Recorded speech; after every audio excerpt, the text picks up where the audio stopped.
Là, on a deux exemples extrêmement intéressants.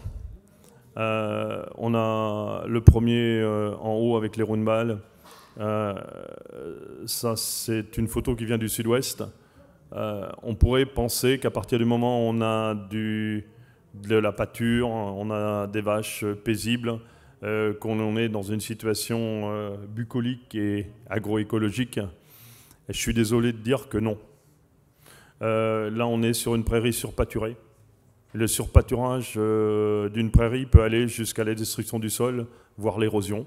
Ce n'est pas parce qu'on ne travaille pas, mais parce qu'on n'a plus de couverture végétale et on la surexploite. On a des vaches qui sont mal nourries. Quand je regarde les roundballs, pour moi, c'est une source de carbone et de fertilité. Et quand vous regardez derrière les roundballs, eh bien, ma foi, vous avez une accumulation d'excréments et de fertilité qui va être entraînée et qui va fuir, qui est complètement perdue pour l'agriculteur et qui va être une pollution pour la nature ou pour l'eau. Donc en fait, cette image-là reflète ce que j'appelle la misère en chaîne. C'est la misère pour les vaches, c'est la misère pour l'agriculteur, c'est la misère pour le sol, et c'est également de la misère pour la qualité de l'eau, parce qu'on a énormément de pollution, et on peut fuir de l'azote, on peut fuir de la potasse en masse, tout en étant dans un système comme ça. Donc là, on est très très loin d'un système agroécologique, bien qu'on n'ait pas de travail du sol, on n'ait pas d'intrants dangereux, mais on n'est pas dans un système agroécologique. A l'inverse, la photo d'en bas avec les moutons dans le couvert, pour moi, là, on est vraiment dans un système agroécologique pour différentes raisons. Parce que c'est déjà des animaux qui sont revenus dans un système céréalier. Alors ça, c'est une prouesse extraordinaire. Alors que beaucoup d'éleveurs cherchent à se débarrasser des animaux, eh bien, vous avez quelques affolés qui commencent à remettre de l'élevage sur leur exploitation céréalière. Et je vous invite à aller voir Frank Bechler et les angus et les moutons qui sont là dans les couverts. Quand vous verrez à quel point elles sont paisibles au milieu de ce tamas de ferraille et de bruit, c'est que la bouffe est bonne. Hein. Et donc, et les animaux qui reviennent dans un système céréalier, sans nuire au système céréalier, apportent déjà les bénéfices d'avoir une entreprise supplémentaire sur l'exploitation, donc une source de profit, voire une source humaine supplémentaire. Parce que si on peut faire vivre un agriculteur de plus sur la même exploitation, pour moi, c'est un énorme bénéfice.